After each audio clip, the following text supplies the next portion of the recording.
to another brand new episode of Dingers and Stingers, the podcast that can't help but relate to the New York Yankees questioning their very foundation of their beliefs after taking a massive L in public. I'm Dallas. That's Drew. That's Matt. And we will get to the Yankees' massive shakeup at the base of their very core beliefs later on in the show. Welcome to another brand new episode. This is going to be a great show. Later on, we will talk about Matt Stafford rumors. We will talk about players skipping physical activity at the NFL Combine, what we think about that. We'll also do edition number 2 of our new weekly segment, Dingers and Stingers. But first, we are going to continue our series on the MLB division previews.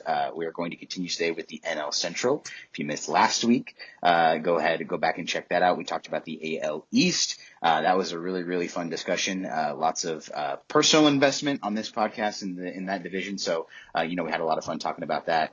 This division, though, definitely no personal investment on the part of this podcast, and not really one of those divisions we hear too much about in general. It's in that spot, middle of the country, for better or worse. Look, it doesn't get covered too much. There are some interesting players definitely that play on these teams, though, so we want to make sure we give them their flowers, and we're going to do that today. So, cracking into it here, the NL Central, where we have been with this division, the 2024 final standings for this division. The Brewers finished in first place with 93 wins. They are the only team in this division who made the postseason, and they lost in the wild card round to the Mets. The Cardinals finished in second with 83 wins. The Cubs finished third, also with 83 wins. The Reds finished fourth with 77 wins, and the Pirates finished last with 76 wins. So that's where we've been. That was last year, but this is this year. And I'm sure that so many of these teams made so many moves that would improve their teams, that would change this division, shake it up. Wait, maybe not quite. But for more on that, let's get to the gents. We're going to start with the Brewers. So, Drew, start us off. The Brewers, where are they going for 2025? What do they do this offseason? Where are they going to go? Yeah, the Brewers are, they had a really gut-wrenching end to their season last year. They were the only team to make the playoffs from this division. They won the division, but they weren't good enough to get a bye in the first round. So they played in the wild card round against the scrappy little Mets who snuck into the playoffs. They had them beat. I think it was 2-0 going to the top of the ninth inning. You have Devin Williams coming in to close it out, one of the most reliable closers in baseball, and he gives it up. There's famous Pete Alonso home run. Mets go on a nice little run. But, yeah, the Brewers they're a good team. I mean, there's no question. They won 93 games. They won the division. They've been to the playoffs in 6 of the last 7 seasons. And they do it with mostly guys you don't know their name. They've had big names over the years. Christian Yelich won an MVP and almost won another one, but he kind of has gone up and down with injuries and stuff. They had Corbin Burns win a Cy Young before last season. They traded him away. Didn't really matter. They still won their division pretty easily. And so this offseason, they lost 2 of their biggest names. They lost Devin Williams, like I already said. He was their closer. We talked about him last week because he joined the New York Yankees. And they lost Willy Adames, who was their shortstop, who, for all intents and purposes, is a star. At shortstop's such a stacked position, but he is one of the better shortstops in baseball. And he signed with the Giants on a massive free agent deal that the Brewers simply just don't hand out. In the additions department, there's not really much to talk about. They got Nestor Cortez back in the Devin Williams trade, but he's a starter. He'll eat some innings for them. Nothing too special. But yeah, losing Willy Adames and not replacing his bat in the lineup seems like for a lot of teams that would be a massive deal, and we'll see. Maybe it will be. But the Brewers have won the benefit of the doubt from us at this point because they, similar to like the Tampa Bay Rays and the Cleveland Guardians, like they don't spend money, they don't have flashy players for the most part, and yet year in and year out they're a very competitive team. So, looking at their roster, looking at their lineup, their pitching staff, it's not particularly thrilling, yet I would not be shocked at all if this team's back in the playoffs. Their manager, Pat Murphy, he won Manager of the Year last year. I don't know how much that really means. It's kind of subjective, but uh, they're obviously a well-run organization. It would be nice if they spent some money, like I say, about probably 25 out of the 30 teams in baseball. But yeah, I'm not going to count them out. But at the same time, am I going to be tuning into a bunch of Brewers games because I'm so excited to see the Brewers play? No, I'm not. Yeah, I mean, correct me if I'm wrong. I don't know a ton about this division. It feels like one of the divisions that definitely kind of eludes my casual fanship of baseball a little bit. But it feels like they constantly just have like four dudes who move on to become an ace on another team. Like it feels like they've always kind of pumped out these like really like not just dominant but like really efficient pitchers. And like you talked about with like Corbin Burns, and then I know Brandon Woodruff is on this team, but Mm-hmm. he missed all of last year if I'm not mistaken. He did, But yeah, then Freddie Peralta, and then like Nestor Cortez has had some solid play in the league too. So it's definitely one of those teams where it looks underwhelming on the surface, but you can go through it and see like they do have reasons to believe that they're gonna be able to just keep winning. Like yeah, it is interesting. It's kind of like last week's show when we were talking about the Rays. You mentioned it looks uninspiring, and yet every year they seem to be right there for the playoffs. Except for this team, it's for the division. Um, It's gonna be interesting. I mean, yeah. I love Christian Yelich. He's probably the only reason I even remotely hear about this team. He's one of my favorite players. But And I yeah, will it's say they are there are guys on the Yelich is like I think the most recognizable name, yeah. but that I think will change this year, if Well, not yeah, next because year, I mean because Jackson Jackson. Churio. Yeah, Yep. yeah. So I'll let you if you have something to say about Jackson Trio, I'll let go for I've got nothing. I just know he was part of it. the great Jackson trio of Yeah. young prospects, and you know we'll see if he turns out like one or the other. But yeah, I just heard about him a lot in my Jackson Merrill experience. Yeah, well, he kind of got like I don't know, like maybe swept under the rug a bit when it came to the national attention, but he did get third place in Rookie of the Year last year. It went Paul Skeens, who we will talk about in this episode, and then Jackson Merrill, and they were like, kind of neck and neck. And then the third one, kind of a distant third, but still like had a great year, was Jackson Churio. I think he just had a slow start, which is pretty natural for a 20-year-old. He got an extension before he made his major league debut. One of those nice little team friendly, but also, if he doesn't turn out to be a great player, he still gets some generational money. I really love those kind of deals. He could just be a superstar, honestly. We'll see if it happens this year. He's still very young. Sophomore slumps are very much a thing that happen. But he could end up being, a top 10 player in baseball. And then you have William Contreras, who he's also not really a household name, but he's probably the best catcher in baseball. Which, it's funny because there's probably like three or four catchers that you can name off the top of your head that have more national attention or appeal. But like he has like consistently just been improving on both sides of the ball, offense and defense. So like it's a nice little first three in the lineup. If you got Churio, Yelich, and Contreras, the concerns come with the rest of the lineup. Right now, according to Fangraphs, the projected cleanup hitter is Garrett Mitchell. He had a playoff moment. He hit a big home run, but like not a super exciting player, especially to bat right in the cleanup spot of your lineup. They've got some nice fielders. Bryce Terang and Sal Frelick are like they can really uh, play the field, but they haven't hit that much. Joey Ortiz had a pretty good year as their third baseman last year, but now he's moving over to shortstop because Willie Adames has left the team.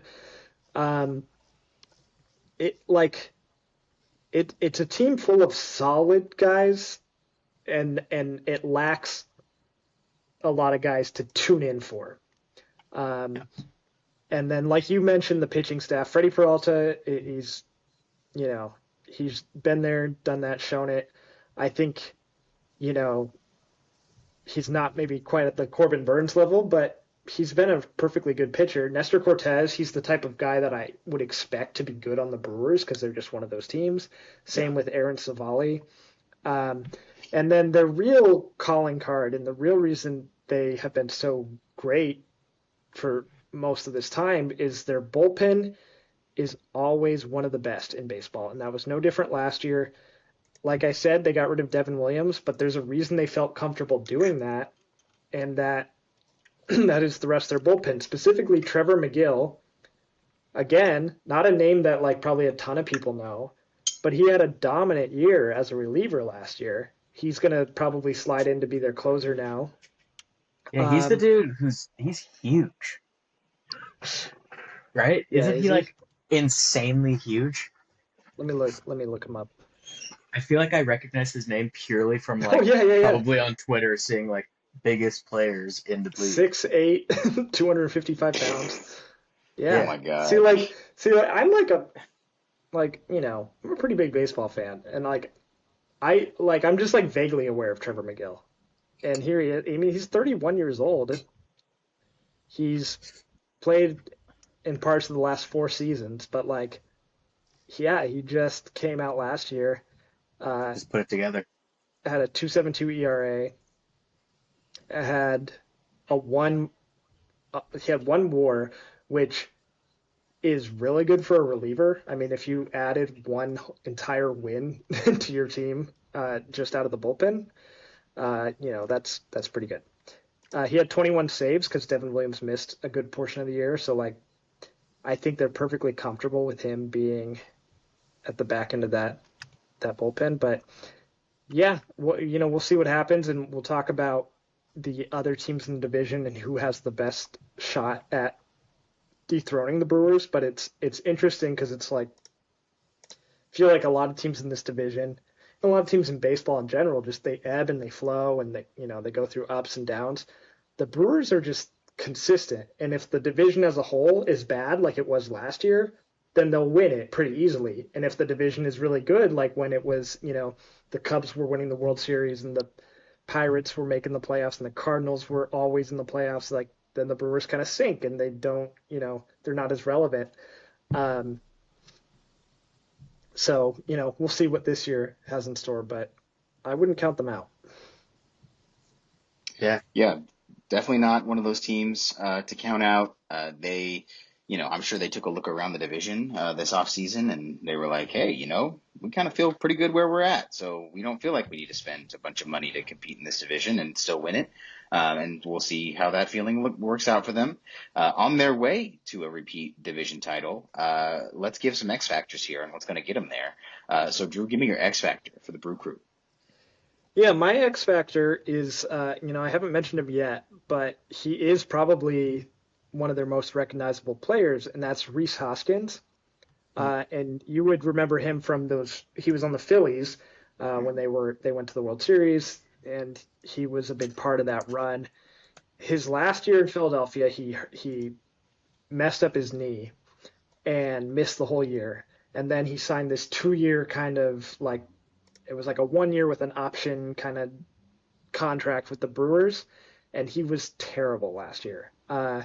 He's a first baseman. He had his career worst in home runs, besides the COVID shortened season, but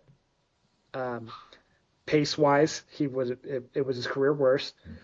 His worst walk rate, his worst strikeout rate, his worst slash line of average on base and slugging. So like all around, just his worst season to date. He had .1 WAR, so not full negative, but like, just really a lost season for him.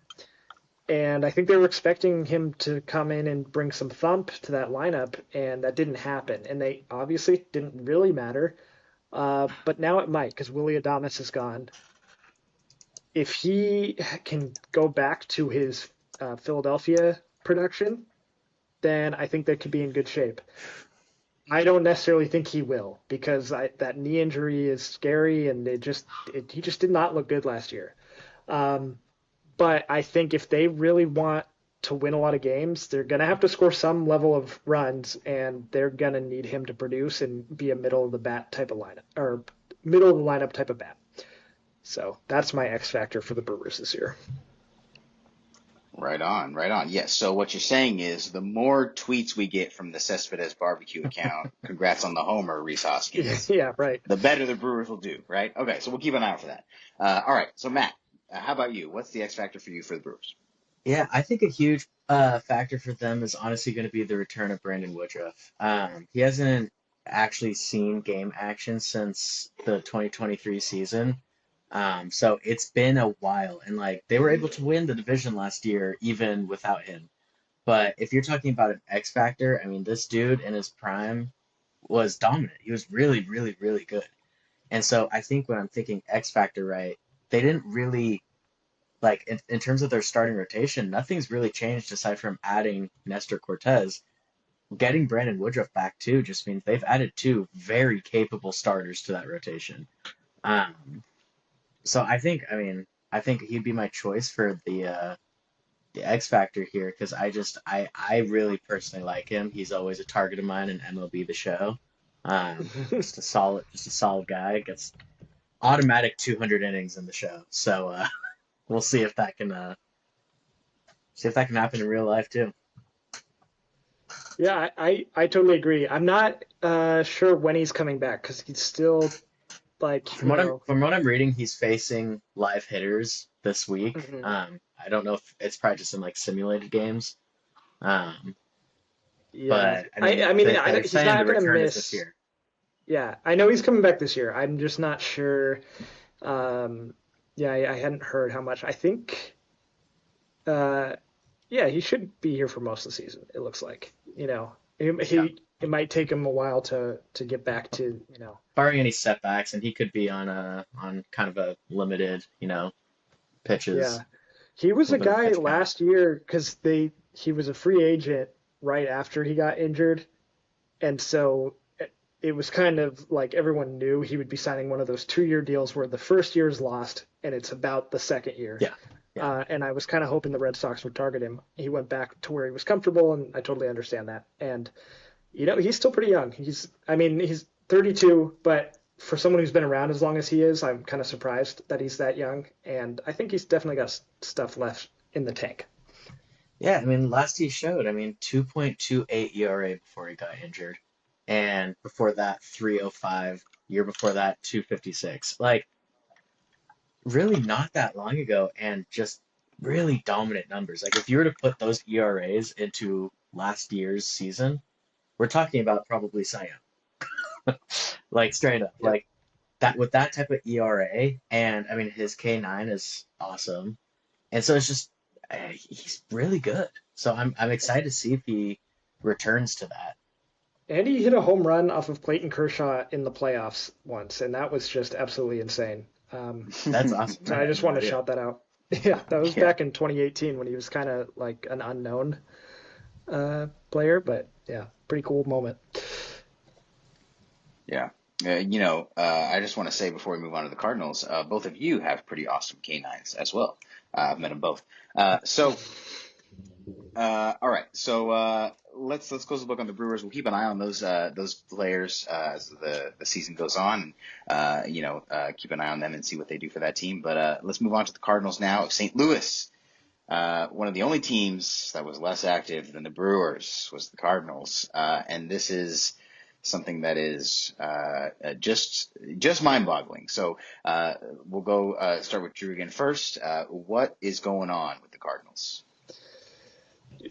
Your guess is as good as mine. The Cardinals seem totally lost right now, or I don't know if lost is the right word, but just like misunderstood what the market was going to be in baseball this year because the season ended. It was a disappointing year for the Cardinals. The Cardinals, for most of our lives, have been just kind of like that like if the Yankees were the standard of excellence in the American League, then it was like kind of the Cardinals were the National League version of that. They've been to multiple World Series in our lifetime.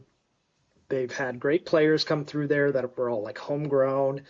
Um, you know, they just a couple of years ago had like the big farewell season for Albert Pujols and Yadier Molina, where they were both like doing pretty well, and Paul Goldschmidt won an MVP, and Nolan Arenado was like third place for MVP. Like this was a team that not long ago we all kind of looked at as like a solid franchise, and then I think age caught up to him a little bit last year.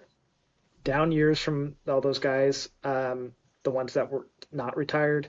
Um, they signed a couple pitchers like really quickly in last offseason that in Kyle Gibson and Lance Lynn, who are both like fine. They've been around, they're veterans, but like there are better pitchers out there. And they did sign to Sonny Gray as well, but um, they just kind of are old. And then they made a like a declaration that they would be kind of retooling. They don't want to be old anymore. They want to get younger. And they were like, okay, Paul Goldschmidt, we're going to let you go. He went to free agency. He signed with the Yankees. We're going to probably trade Sonny Gray. We're going to probably trade Wilson Contreras, Williams' brother. We're probably going to trade Nolan Arenado. And then Ryan Helsley, their closer, who is on the last year of his contract. So like it was like, okay, these guys are going to be up for grabs. And then pretty quickly it was like Sonny Gray and Wilson Contreras don't want to be traded, and they have no trade clauses in their contract. So they're okay. All of a sudden they're they're not going to be traded. It's like, oh, okay. But then Nolan Arenado was still out there. He was in all sorts of trade talks, and then he like put out a list of teams that he'd be willing to be traded to. They made a trade with the Astros, but he was like, I'm not going there. Seemed like he wanted to go to the Red Sox for a minute, but then they signed Alex Bregman. The other teams on his list seems like they're not really interested, like the Dodgers, the Mets, like um, so in the end, he did not get traded. He's still there. So they didn't make any trades. They notably did not sign a single major league free agent. They're the only team to do that. And so they're just going to roll it back with a little bit less and a little bit older. And I just like, I mean, they got second place technically. They were 10 games out of first. They were barely over 500.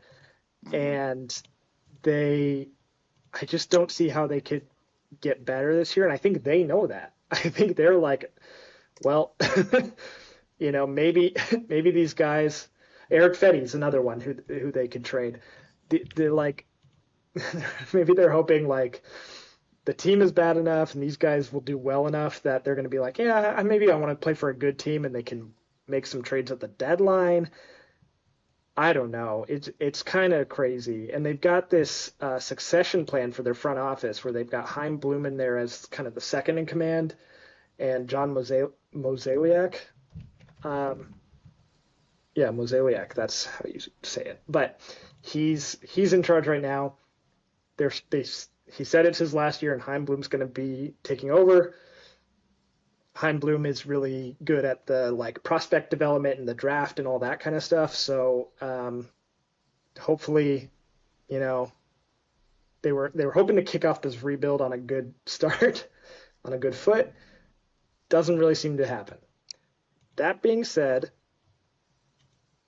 they still have some guys.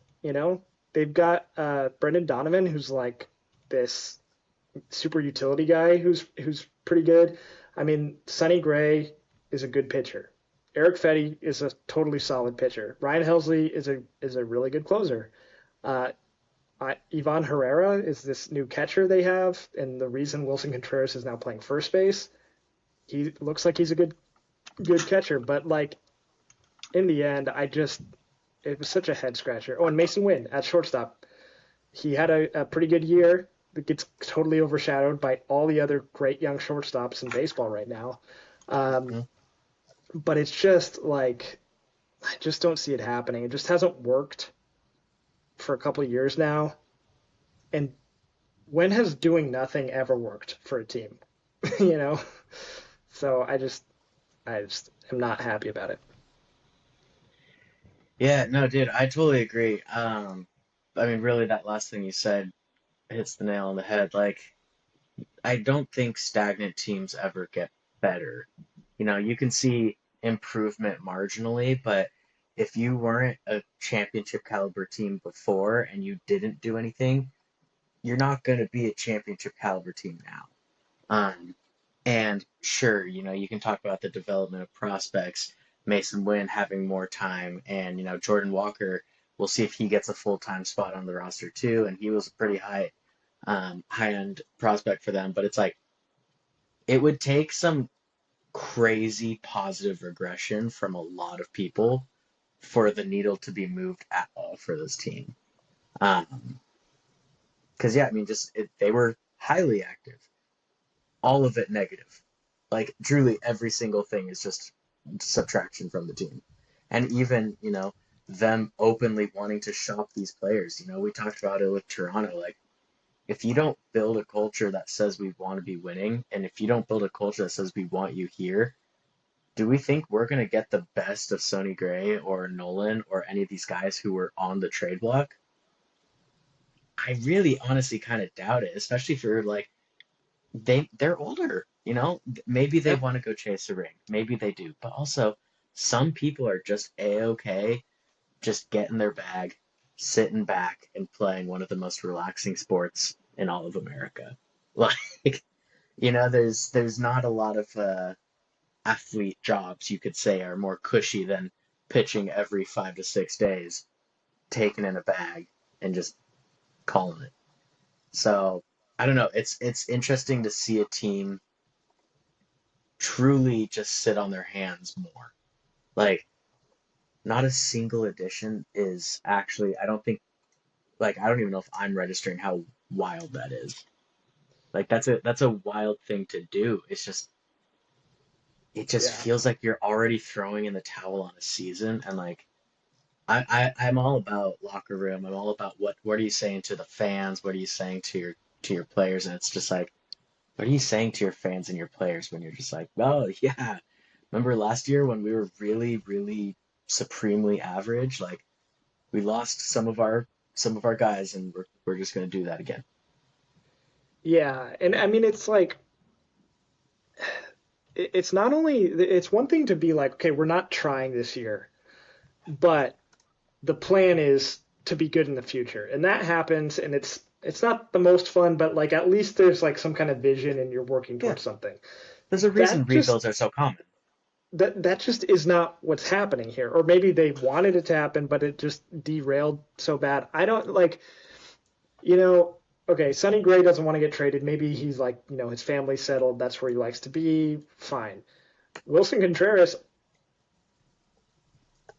I mean, any of these guys not wanting to be traded, there could be plenty of personal reasons, but I was like, like why wouldn't you want to go somewhere where you could have more success and be on a team that's actively trying? And if you like the Cardinals, then like, yeah, trade me, try to get a haul back as much as you can, set them up. But like Nolan Arenado, I mean, he made his very specified list, but it's like,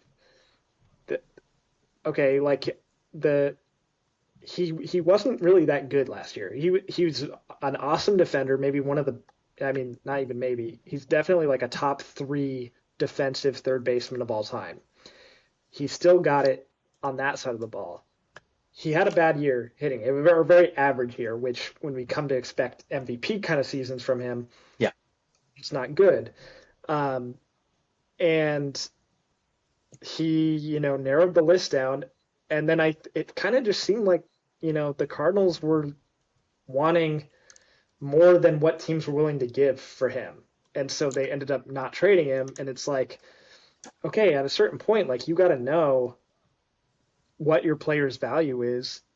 hmm And like maybe they think he's more valuable for their team, but I just think, like you said, the vibes when that was the offseason you had, and like those were the discussions being had, the vibes can't be great over there.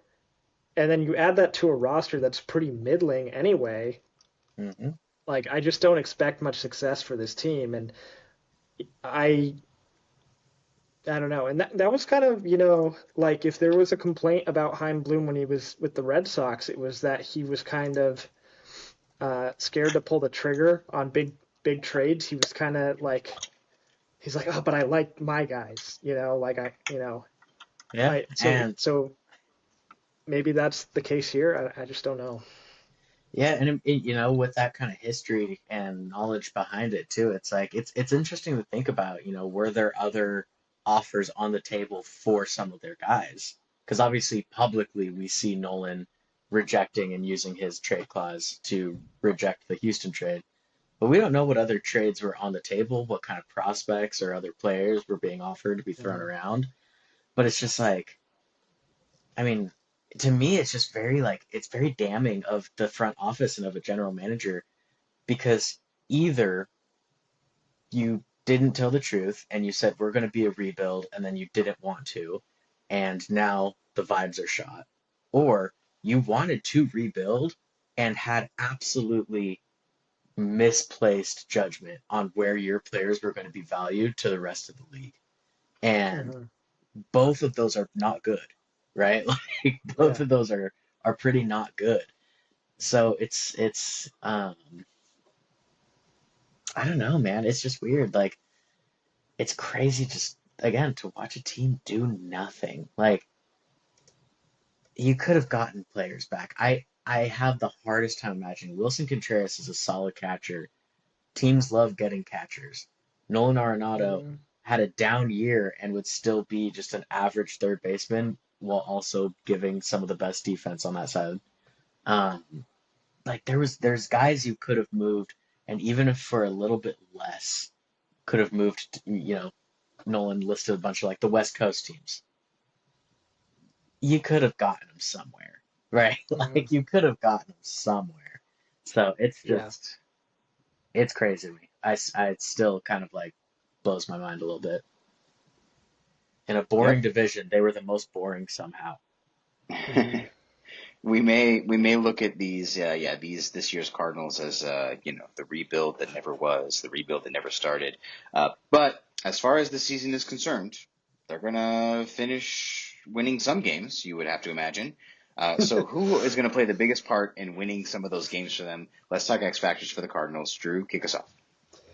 Yeah. So I think there's a difference between winning season and a successful season. Sometimes it's the same, but not always.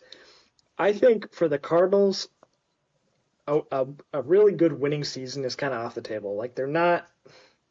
I know it's a weak division. I just don't think they're gonna go anywhere. So I think for them, a successful season is that they are able to convince these guys to waive their no trade clauses, and they are able to kind of get this rebuild going. And maybe it's half a season too late, but uh, I think if you could get Nolan Arenado off the books, if you could get Sonny Gray off the books, if you get Wilson Contreras off the books, and he's playing first base for them, maybe he wants to catch. I feel like catchers take a lot of pride in their position. Someone would let him catch. Uh, Yeah. Ryan Helsley, I would be shocked if Ryan Helsley ends the season on the Cardinals. Uh, so I think the X factor for me is the front office. Who's calling the shots? Who's making these moves? Is it Hein Bloom? Is it John Mozeliak? Is it both of them? I don't know, but they got to set themselves up for the future. Better late than never. And I think the front office is the X factor on whether or not we are a year from now kind of optimistic about the Cardinals' future or just like what is the direction of this team. Right on. So the front office we'll keep an eye on, and then for Matt, what is your X factor for the Cardinals this year? Yeah, the player I picked is Jordan Walker. Just straight up, I mean, he was a very highly rated, highly anticipated prospect. 2023 kind of had his debut, and actually, I mean, offensively, was really good. The reason he couldn't hold down a spot was his defense, but when he was in the lineup, he was hitting. Um, and you look and you just see over the past 2 years just clear and like almost like remarkable regression in the offensive numbers. Um, I mean, he's striking out last year. I'm just looking at his fan graphs right here. He went from, just north of 8% for his walk percentage to 5%. He went from just short of 20% to almost 30% strikeout. Like, you can't be striking out at that kind of clip. And I don't know. I just think when I look at this team, I mean, he's the type of hitter that, like, if everything was working for him, it's pretty dynamic. He's big. He hits for contact. He hits for power. At least he can. He's shown it once before. I do believe he could do it. Um, He's I still don't know if I young. have. He's young. I mean, he really is. He's only 22 years old right now, right? He's born in 2002, and it's just like he's got so much potential in him, and the frame is there. He's a ginormous human, 6'6", 250. Just in my head, I look at him and I'm like, that's what I want my right field power hitting person to look like, right? Like he looks like what I want in right field as my cleanup hitter or number three hitter if he can put it together. And Hmm. like you said, the difference between a successful season and a winning season is sometimes you're not going to win, but at least you see development. And that's what I think Hmm. they got to be looking for, right? Like all they're doing right now is tanking the value of their players, their older players. The best thing you could do to kind of reverse the effects of that is to see positive development from Mason Wynn, from Jordan Walker, from some of these younger guys, even their pitching staff. Matthew, is it Liberator or Liberatore, something like Laboratory. that? Yeah, guys like that, where it's like some of these younger guys that they thought were going to become something, and aside from Mason Wynn, a lot of their recent like prospects have kind of had really underwhelming starts to their careers. So Yeah. would love to see some regression or positive regression, I should say, for their prospects because I think you're right. I mean, these guys are either going to mail it in or they're going to be traded by the end of the year. You want to talk about their veterans? There's really no Hmm. in between for me. I just don't see them getting highly motivated by a front office that doesn't want them. All right, so Jordan Walker it is. So we'll keep an eye on him and the rest of those Cardinals as they try to make their way through what could be a very up and down, confusing year for that team. But let's swing more on the upside here. Bring our way over to Chicago. Look, sometimes the big names do find their way to the Central. And the Cubs. Let's talk about the Cubs and who they added. So Drew, run us through the Cubs. Yeah, the Cubs, they were the team that saw this division where no one was doing much and a very winnable division, and they're like, maybe we could try to win this division. Now they could have done more. Hmm. They didn't spend a ton of money, but they Still could. swung some big trades. The biggest trade of the offseason probably. The Cubs acquired Kyle Tucker from the Astros. Kyle Tucker, maybe the most underrated player in baseball. He is a legit superstar who I don't feel gets enough credit. And he was injured for a decent chunk of last year, but his pace numbers were, he was going to be an MVP candidate. He's a five-tool player, uh, and and then outside of that, they swung a separate trade with the Astros to get Ryan Presley, so he'll be their closer. They signed Matthew Boyd, who maybe not the most exciting name, but had a really solid year last year, and I think could really add some depth to that starting rotation. And they didn't really lose that much. They lost Isak Paredes in the Kyle Tucker trade, um, but he's such a power pull hitter that he doesn't really fit at Wrigley as much as he would at somewhere else. And I see added to the notes Justin Turner. He signed late. That's true. He should bring a nice veteran presence and a little bit of right-handed pop to that lineup. Um, but you add that to a team that already had some nice young pieces in place that you liked, and some veteran guys as well. But um, I just think top to bottom, to me, there's no question this is now the best roster in this division. in terms of who I think can be successful in 2025. Um, Now, Kyle Tucker only has one more year. We'll see how that works out, but we're only talking about this season, and for this season, they have Kyle Tucker on their team. He's an amazing player. Add him to that lineup. Add it to the solid pitching staff. Justin Steele, what's his name? Shoto Imanaga. I Shota know his last Amanaga. name. Shota. Yeah, he also had a great year last year.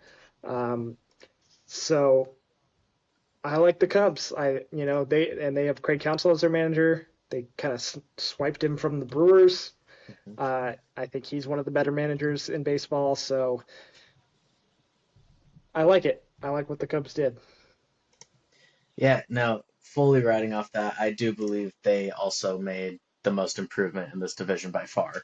And whether or not you consider just Kyle Tucker alone, he alone was the best thing that happened in this division by Oh far. yeah. And, you just add a legitimate superstar to a team that's like, was okay, they were good, and he could make a huge difference. Yeah, I like this team a lot. Their pitching staff looks really good, just kind of looking down the list here. And I mean, this lineup, especially if we see they've got a couple guys who are like, they're like defensive superstars, but if they were to put it together offensively, like this could be dangerous because the defense is there. I'm looking at it, and they're Oh they're yeah. gonna be really good defensively. Being able to move Suzuki out of the outfield, I mean, he wasn't bad. He just wasn't great. And being able to insert PCA, Kyle Tucker, Ian Happ is good and left. Dansby Swanson, awesome.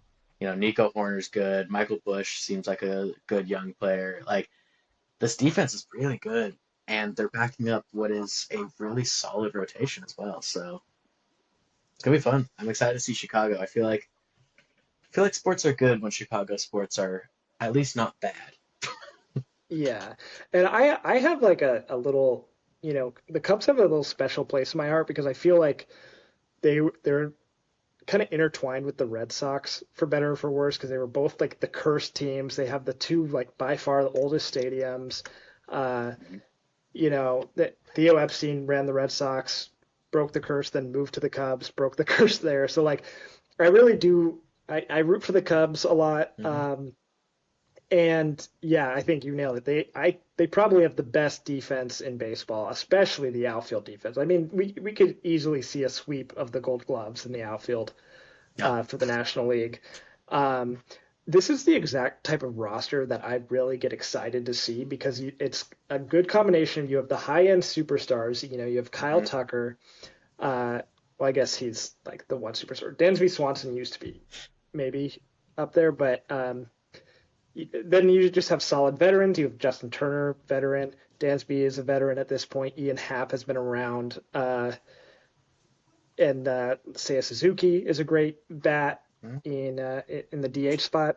And then you've got these young, exciting guys. You've got Pete Crow Armstrong, who's just fast as lightning. And you've got Michael Bush, who I don't know if he was technically a rookie last year, but he's young. He's new.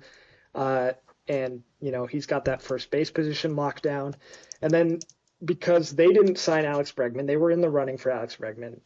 They didn't end up signing him, so it just opened the gates for Matt Shaw, their top prospect, to come in and have the starting third base job. Uh, it's just I love the mixture here, and then yeah, the pitching staff is going to be one of the better pitching staffs in baseball. It makes me excited because that was a big part of Craig Breslow's job with the Cubs was to kind of revamp their pitching program. He's now the head of the Red Sox, and we've seen some steps there as well that I'm really excited about. Yeah, I like this Cubs team. Maybe if you could have one complaint about their offseason, they should have spent on like a free agent. Like the Bregman thing went on forever. They were in the conversation. Like they could have maybe made that happen, but overall, hard to complain if you're a Cubs fan, and in such a wide open division, you got to feel good this year. Yeah. Yep, 100%. Well, while we're speaking positively about the Cubs and their chances to win this division, They hopefully, there's going to be some key contributors that'll get them there as well. So let's talk about X factors for the Cubs, and we'll start with Drew. Yeah, my X factor for the Cubs, it's kind of maybe a cop out, but I chose three guys as kind of like if one of them can do it is kind of my mindset because up the middle they've got Pete Crow Armstrong in center, they've got Dansby Swanson at shortstop, they've got Nico Horner at second base. All of them are elite defenders, and all of them have shown flashes of being really good hitters, but haven't.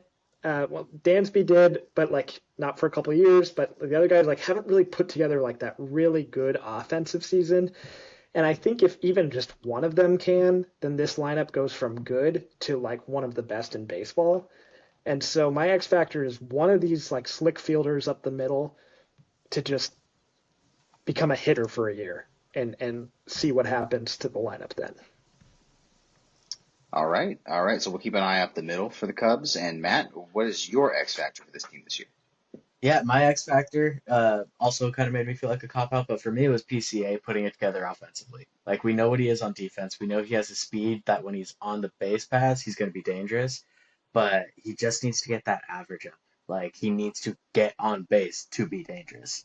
So I think if he can get that going, um, I think he could be a huge impact on this team offensively, especially like if you do have him kind of put it together and he can be near the top of the lineup, like just having that speed on the bases. We've seen, the pressure that someone who's good at stealing can put on another team. Um, you get that first guy on base and he steals second. It's just the pressure's on immediately. So I think if he can put it together offensively, yeah, he'd be the biggest X factor on this team, and for good reason. I mean, he's a stud every single other way. Right on. So the hope is this Cubs team gets a little bit more dynamic this year, and we hope to see that. And speaking of dynamic teams, dynamic players, no one more dynamic than Ellie De La Cruz, a player on this next team here, Cincinnati Reds. We're going to talk about them now. So sometimes, as is the case with the Reds, your biggest addition in the offseason isn't necessarily a player. So what was the Reds offseason, Drew? And who is this mystery individual who was the biggest addition of their offseason that is not necessarily a player? Yeah, so I think the playoffs were still going on when they announced Mhm. at kind of out of nowhere that Terry Francona would be taking over as the manager for the Reds. Yeah. He famously was the Red Sox manager for a number of years. He won multiple World Series with the Red Sox, including the curse-breaking year. Then he went over to Cleveland, was very successful with them. Went to a World Series, didn't win one, but still, he's one of the great personalities in baseball. But also, he's a Hall of Fame manager, no doubt about it. Um, and I remember he left Cleveland with like health concerns, so I'm kind of Mhm. pleasantly surprised to see him taking a job again. I think he wouldn't do that if he didn't think he could. So that's good.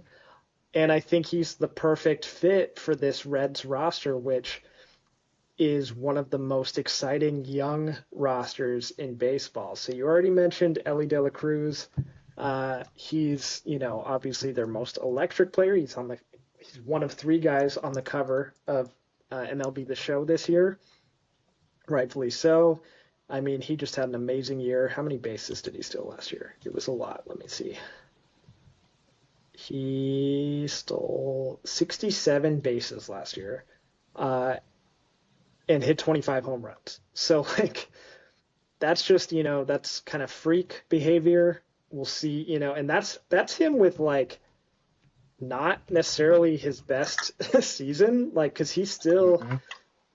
uh, his strikeout rate was 31.3%, which is actually down from the year before. So, I mean, that's positive. His walk rate went up a little bit. They were both slight, but if those can trend in the right direction, if he got on base 339, his average was 259. Like if he can just up everything a little bit, I mean, he's a superstar in this league, no doubt.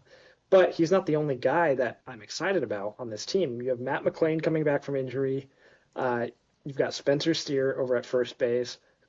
Um, you've got Hunter Green at the top of the rotation. They made a trade for Brady Singer. Some interesting names in the rotation. And then you know you added a couple veterans, Austin Hayes, Gavin Lux. Like, well, he's not necessarily a veteran, but like I feel like we've known about him for forever at this point. Um, so a lot of interesting pieces here. Nobody who's really put together that monster season or anything besides Ellie's counting stats last year. So a ton of potential here, and with a manager who's very well respected, I feel like this is a good recipe for success. We just need to see it happen. Yeah, no, I think like kind of what you're saying, this team has felt like it's been like boiling and just waiting to kind of pop off. And injuries here or there, a little bit of inconsistency. It just feels like they haven't had that like moment together yet where all of them were clicking at the same time. Mm-hmm. Going into this year, I mean, the chance is there.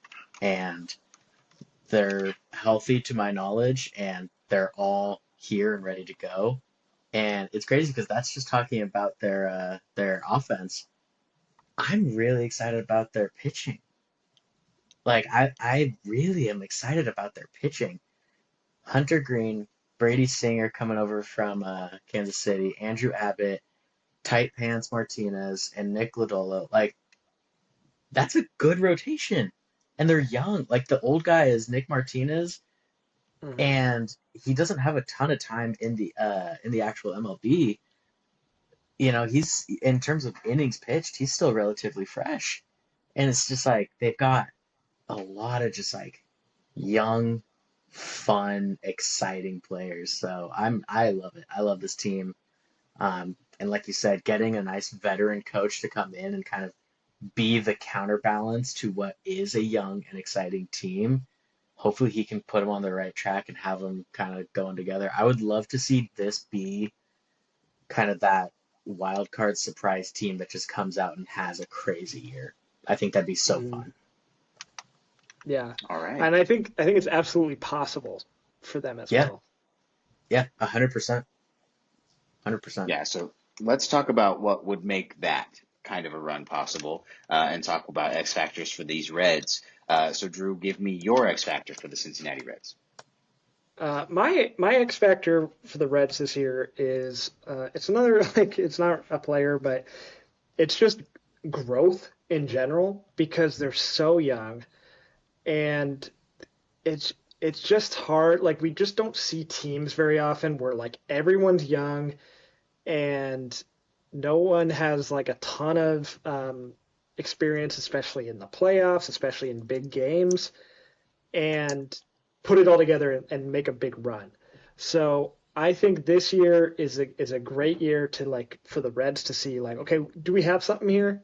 I think the answer is probably yes. I think we'd like to see a really emphatic yes. So if they can just show growth and show like, okay, these are ball players. The Reds ownership, they've shown that they will spend. Maybe not, next year's free agent class. Maybe they're not going to get Vladdy. They're not going to get maybe like Dylan Cease, but like they'll spend money when it fits. And like they signed Jamer Candelario last year for a pretty big contract. Now that hasn't Yep. worked out yet, really. But like all that to say, like I trust the ownership to like if they see this team and they see what it can be, they'll invest, and we could see the Reds be, maybe back to like the early 2010s. They were in the playoffs, in and out of the playoffs.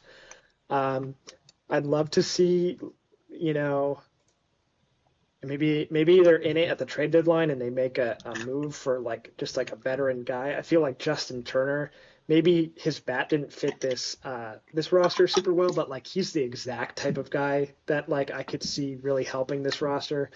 So I'm just hoping for a lot of growth this year and a step in the right direction. Right Right on. Talk about a Cincinnati Red, Justin Turner. Hello. All right, Matt, let's hear it. X Factor for the Reds. X factor for me is just throwing the ball harder for these pitchers. Every single one of them is pure gas, and I love it. I'm literally going through the fan graphs of all these guys, and every single one of them is posting like 10, 11, 12, some of them like 13 K9s, and it's like it feels like they constantly get blown up. And obviously, the real answer is they need to keep the ball in the ballpark. But dude, these guys throw like it's crazy. And I'm looking at some of the numbers, and I can't help but like laugh looking at Andrew Abbott came up recently, I think within the last like 2 years. Before he came up, and granted he's still been solid at the MLB level, but the K9s for him like as he was coming up, just a year before he came up, he averaged 20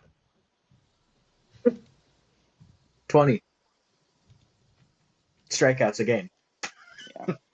Like that there's supposed to be 27, is it, outs a game, and he's striking Yep. out 20 of them. So the defense didn't really actually play all that much. And it's just like, if you could see these guys just go on a tear, you think about like Seattle, right? Like what keeps them in is a dominant pitching staff. And like these guys have that potential to just fully shut out a team. And it's almost every single one of these guys.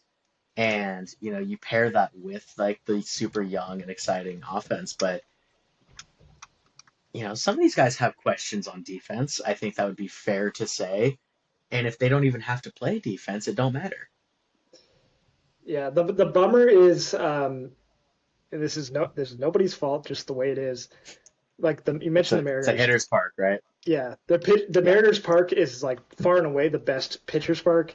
The Reds have the third worst pitcher's park. They have the third best offensive park, only behind Colorado, which duh, and then Fenway. So it's a big ask to ask them to keep it in the ballpark. But I agree, their stuff is You nasty, gotta and do it. I'd love to see it play. These are professionals. You gotta do it. Yeah, man, we'll keep an eye on those things for the Reds this season. Yeah, definitely a team I think are in a position to make some noise, so it'll be interesting to watch them try to do that. But let's round out the division now with the Pirates of Pittsburgh. So obviously a team we heard a lot about last year because of one specific person who we will talk about here soon. So this offseason there was a question with the Pirates. Where are they in their rebuild? Where do they think they are? Where and what they did this offseason, was going to show us where they think they are. So let's answer that question. Drew, how did the Pirates do this offseason, and what does it look like for them in 25? Yeah, we talked last week about the Orioles and this young core the Orioles have, and how frustrating it is that the ownership or the front office, whoever's making the calls, is just not investing. I feel like we could say a very similar thing, but the opposite about the Pirates, because for the Orioles, it's all these hitters, right? Pirates have one of the best, like you talked about the Reds pitching staff, like this is that upped one level. Paul Skeens is at the top, of course. In a Last pitcher's year's park. Paul Skeens last year was Rookie of the Year. He was the number one pick only 2 years ago. I mean, I remember watching him pitch in college.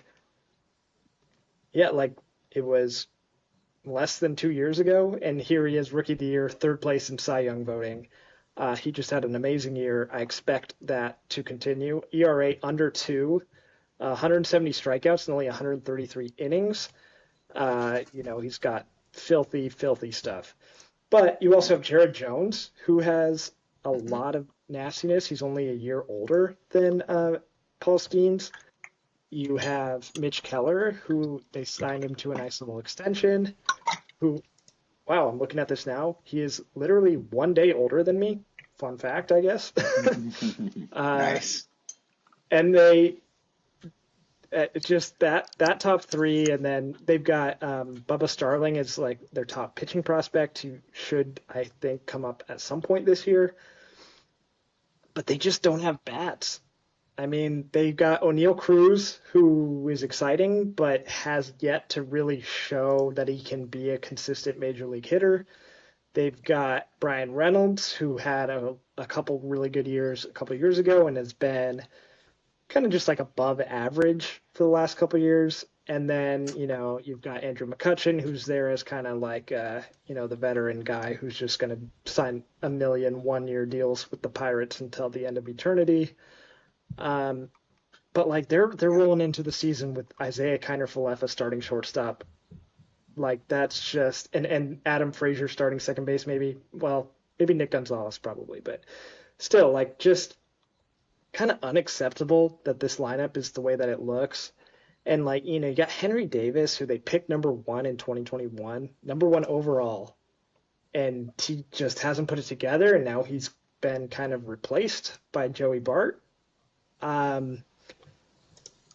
don't know. Their only addition on offense that's notable is Spencer Horwitz, who, we haven't seen a ton of. Maybe he puts together a great year. But this lineup, I just don't like it. Ke'Bryan Hayes, as great of a defender as he is at third base, had a terrible year at the plate last year. So I don't know. They just need so many things to go right for this lineup, and it's just impossible to expect that to happen. It'll be fun to tune into the Paul Skeens games every fifth day, but I don't expect a lot of wins from the Pirates this year. Yeah. No, I mean, there's not much else to be said. They're gonna be in just a ton of really low scoring, old fashioned looking games. Um, you'll occasionally, I feel like, see one game where O'Neal Cruz has 3 home runs for 5 RBIs and 2 stolen bases, and then he'll go hitless for 6 games. Like, it's just a really streaky, inconsistent team on offense.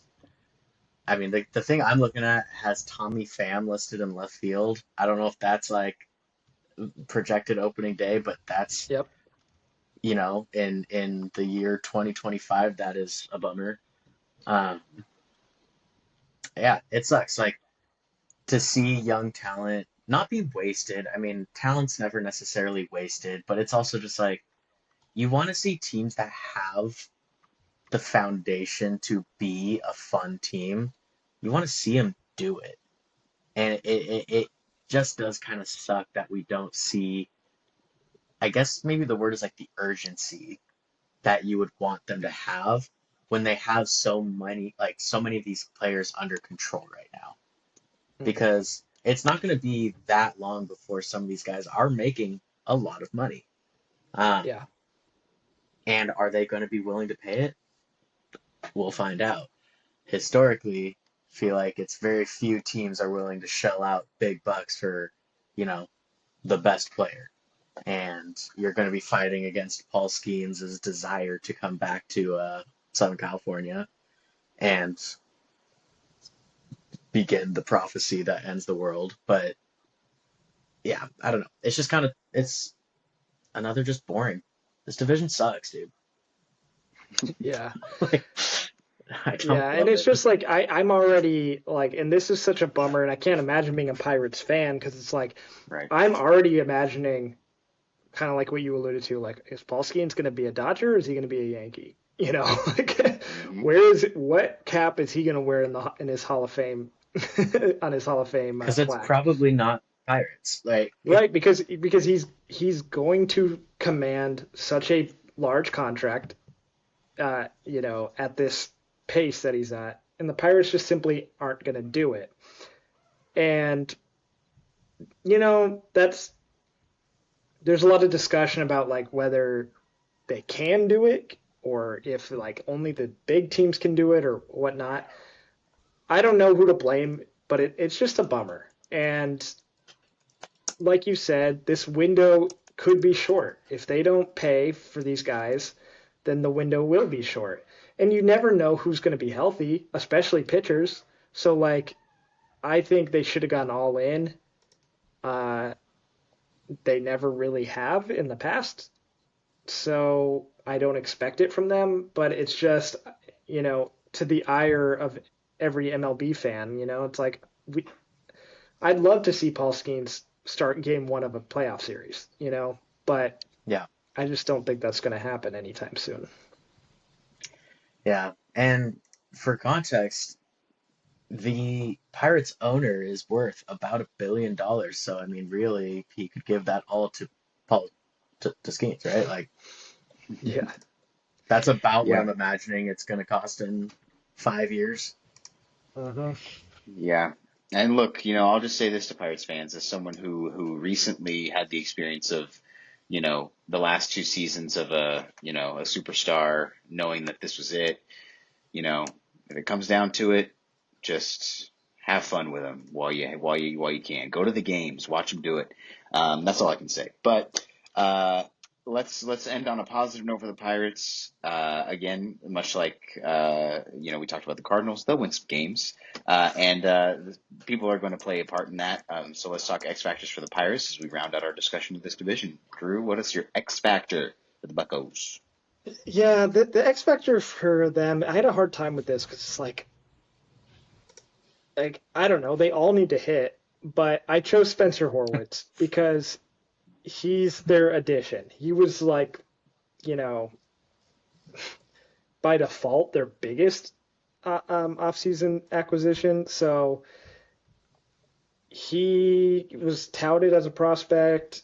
He's shown a little bit of good stuff over in Toronto.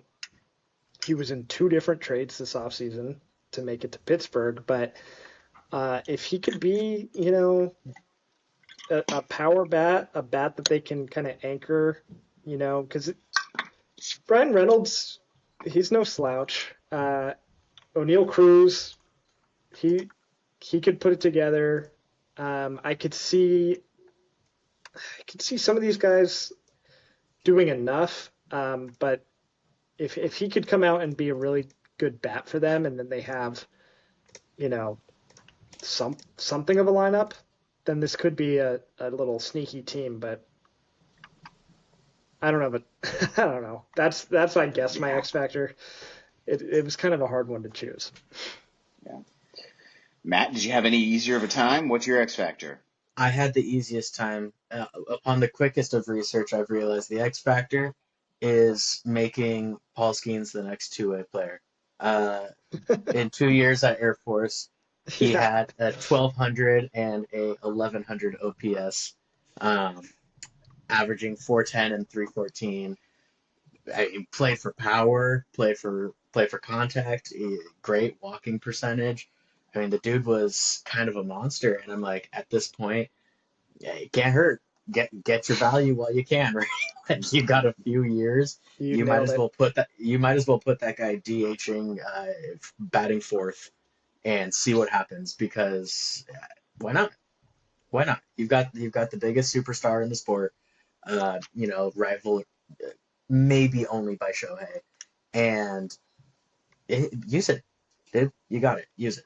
That's my only X factor is you might as well use And worst case scenario, they tank his value so much that they can afford to keep him. it. Exactly. Yeah, maybe he's just all tuckered out for those pitching outings. Yeah, yeah. No Uh, stolen bases in his many years, so he's not doing a lot of running. He's a yeah, he's a bum. yeah. We'll keep an eye out. We'll see if that development takes place. But let's go ahead and round out the discussion of this division. I want to hear, like we did last week, I want to hear your guys' favorite and least favorite off seasons in this division now that we've discussed them all. So Matt, we'll start with you. Give me your favorite and least favorite off season in this division. Yeah, I'm gonna go out on a limb and say I think we can safely assume we're gonna have the same answers here potentially. Favorite offseason has to be the Cubs. They're the Oh only yeah. team that really made positive progression on their team and even attempted to get that much better. You could argue the Reds did too, but the Reds didn't make any real splashes in terms of their actual players. Gavin Lux had a great, second half, and Brady Singer's been solid, but no one that's really like, oh my gosh, that's putting them over the hump. Where Kyle Tucker is just a superstar player. Um, Worst has to be the Cardinals. I mean, and we're talking maybe the worst in all of baseball, not just this division. It's truly abysmal that they've done nothing. So pretty easy for me. It's got to be Cubs and Cardinals. Yeah. Yeah, I agree 100%. I think the Cubs had arguably a top five offseason in all of baseball, and I think the Cardinals had inarguably a bottom one offseason in all of baseball. So those Yeah. are my picks as Yeah. well. Pretty easy. Yeah. Yeah. Speaking of picks, let's get to it. The part I love the most is getting our predictions on wax here. Get it out to the people. So let's talk division standings. Where do we see this division stacking up as we end the 2025 season? Drew, give me your first to last place. Yeah, I'm gonna go Cubs. I think they got enough. Uh, they improved enough, and the Brewers will regress enough that the Cubs will get this division. And then the Brewers, I just never want to count them out. So I think they're going to be hanging in there, and I think they'll get second place. I think we'll see some nice things from the Reds, but I don't think they're quite there yet. But I think they'll land in third place. I think the pitching staff of Pittsburgh will do enough to keep them out of the basement. And I think the Cardinals are destined to just have a terrible season. And then after the trade deadline, you won't know any of the players on this team anymore, and they'll just be terrible, and it will sink them all the way to the bottom, maybe towards the bottom of the whole league. We'll see. Yeah. Yeah. All right, Matt, let's hear it. I mean, pretty much almost identical for me. Swap the Brewers and the Reds. I like the Brewers. I think that they still have a shot at it, but I love being optimistic with a young, exciting team. Only reason I'm going Reds over Brewers here. But Cubs, to me, clearly have the clearest path to winning the division. The Reds have the most exciting path. The Brewers should still be competitive, regardless of who has the best path. And then, like Drew said, Pittsburgh has enough going for them that they're not going to be a team that just loses 100 games, right? Like they're not going to do that. They're going to sit just under 500, and it's going to be perfectly boring. The Cardinals, on the other hand, are terrible, like just terrible. So yeah, I think we only really have one difference in ours, but that's how I see it shaking out. And I could see Right Milwaukee and on. Cincinnati being so close record wise. Yeah, Like, it's kind of a coin yeah. flip. Yeah. Right on. Well, that is the story on the NL Central for us. Next week, much like time, our MLB division previews march on. We're going to stay in the Central, pop over to the AL, so stay tuned for that. Next up on today's show, though, is our NFL segment. So we will get to all of the things we want to talk about in the NFL here shortly. We're going to pop out real quick, but next thing you hear from us will be about NFL. All right, we are back talking NFL now, moving into our NFL segment of this week's show. Look, no two ways about it. The NFL free agency season, trade season, draft season, it's here. It's upon us. The combine starts this week, and there are rumors flying all over the place about one person in particular and one team in particular, and it just so happens that coincides with this podcast very well. I'm talking, of course, about Matt Stafford and the Rams. There are people out there who would have you believe that Matt Stafford and the Rams are headed for a split via trade. He wants, to sign another deal that, brings him in potentially some more money. There are people that would have you believe the Rams do not want to do that and would be willing to trade him away to another team. So we're going to talk about that a little bit. Stafford's future with the Rams now in question. So my question to start is, are you buying any of this, Matt? Or is this just they got to talk about something, so they look at the old quarterback with the team that, might not be willing to pay the money and they run with it? I think it's not the fun answer, but I think it's a little bit of both, if I'm being honest. I think there is some validity to it of, there's reports even coming out right now that Tom Brady's whining and dining him out in Montana, taking him on his luxurious ski trips, and, it's like tampering. But also, it's just like an interesting concept of like, the Rams had this exact conversation, I think it was last year or the year before, with Matthew Stafford of like, are we going to extend him? Like, he's so old. And have we seen the best of Matthew Stafford? And yet every year when the Rams fumble our way into the playoffs, it's Stafford who puts the team on his back and makes it look like we might have a chance for magic. And I mean, he did it against the Bengals even when we were literally in the Super Bowl. And, Robert Woods goes down earlier in the season. We lose Odell to, his ACL on like the first play of the second quarter or whatever it was. Matthew Stafford put the team on his shoulders. We had no run game. Our leading rusher was Sony Michelle or whatever his name was. And he carried us to a Super Bowl. All of that being said, I I have so much faith that the Rams' current front office and coaching staff are not stupid. Um, Yes. it would take a legit trade package for Stafford to be gone. We're not going to see one of these, Jalen Ramsey for a fifth round pick, Hunter Long, and a six pack. Like, we're not going to see one of those types of trades because as great as Ramsey was, and arguably, a younger, more exciting prospect, like this is Matthew Stafford we're talking about.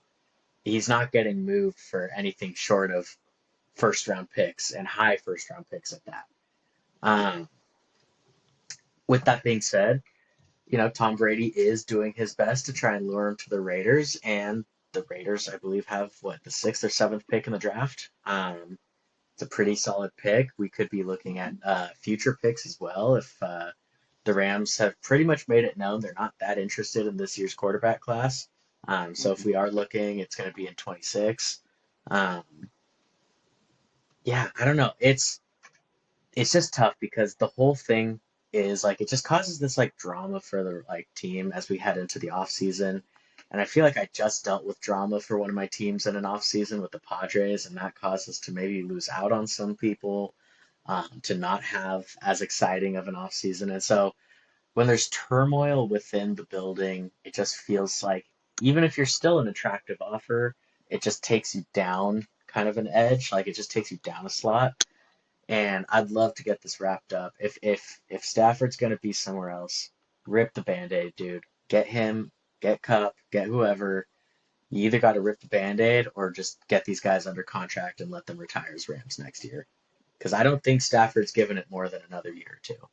And that's the other thing that people talk about, right? Is Stafford is uh, he's right behind Aaron Rodgers as the second most paid player ever in terms of career earnings.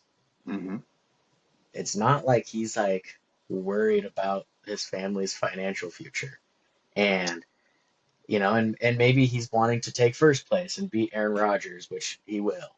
And it's just, I don't know, like if he really cares about like legacy and he cares about winning and all this stuff, like does he think going to the Raiders or the Giants is going to solidify his legacy? No, you're closer to being back in old Detroit going to one of those teams than you are being in the playoffs every year, being 14 yards away from the NFC Championship, taking by far the best team to the very brink, right? Like he did that with the Rams, who have a good run game, who have Puka, who has an offensive mastermind at head coach, who has a trusting front office, who has a owner who just writes checks and lets it be. Like the Rams are in a really good spot, just like top down. And for Matthew Stafford to know what it's like to be in dysfunction and then want to leave over maybe 10 million, right? Because those are the reports right now is that he's looking to push into that 50, 60 range. He wants to get ahead of like Tua, potentially Dak, guys like that. And that's fair. But at the same time, he's currently already in the 40s. So it's like, we're talking about, are you willing to basically just sacrifice the end of your career for an extra 10? Maybe, but seems like it would be pretty lacking in critical thinking for him to do something like that this late in his career. Um, but hey, you never know these days. I mean, we saw Luca get traded. Like Luca's one of those people that never ever could have been traded, and he was. And obviously, different sport, but just feels like these days in sports, people are kind of flying around quicker than they used to. Yeah, I have a few like little thoughts on this whole situation. Some are Rams related, some are the NFL as a whole kind of related. But first of all, like, okay, the Raiders, the Giants, those are two teams I've heard definitely mentioned Mhm. as like Matt Stafford potential definitions.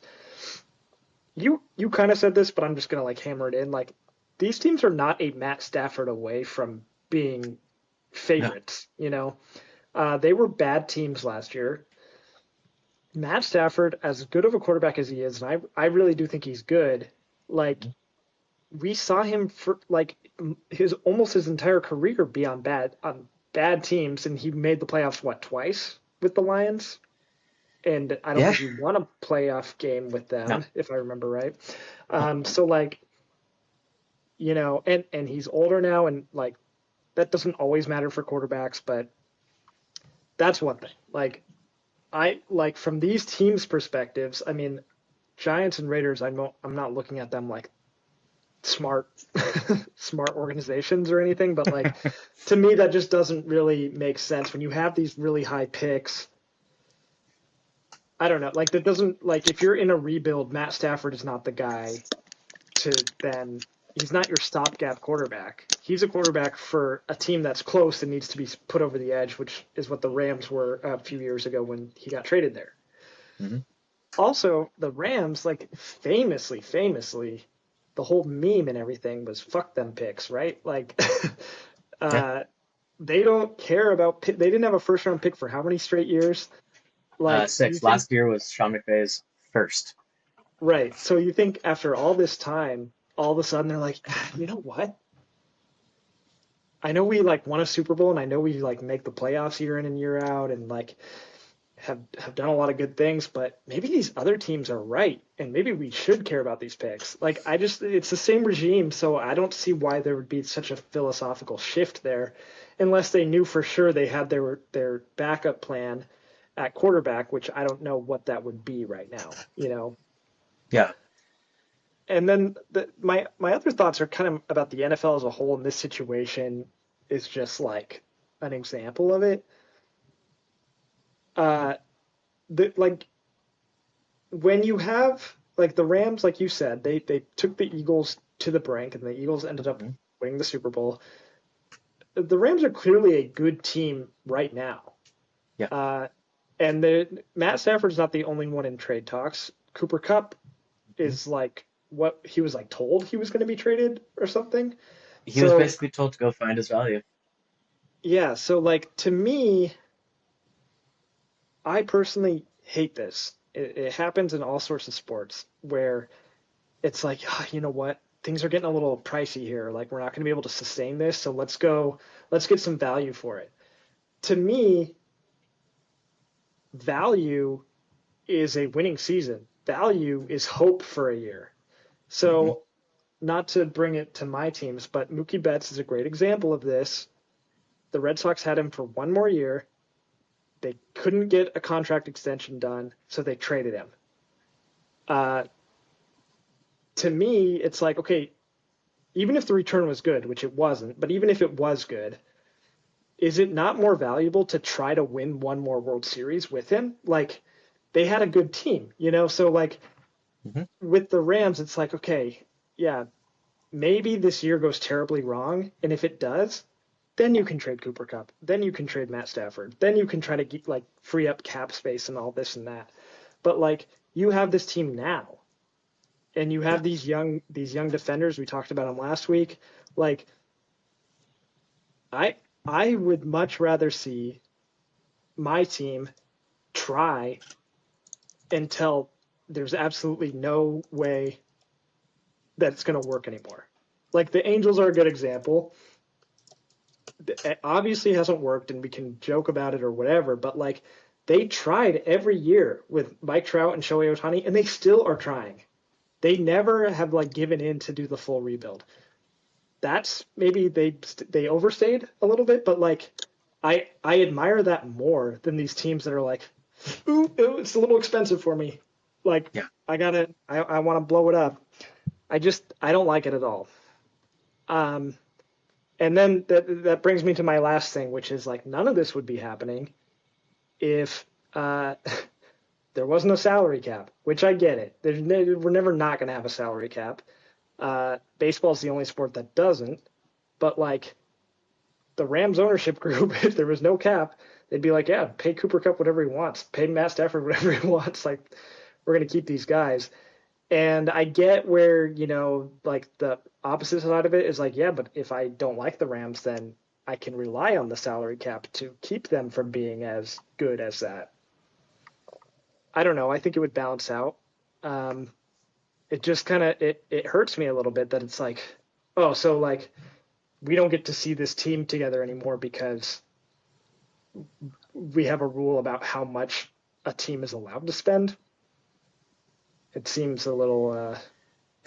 I know Yeah. it's just the way that it is, but No, I get what you're saying, and like to an extent, I agree. I think it's an interesting conversation when you compare the sports of like salary versus no salary cap. Basketball finds itself somewhere in the middle, and it's just like every sport has its own issues with its salary. Like different issues arise with each one.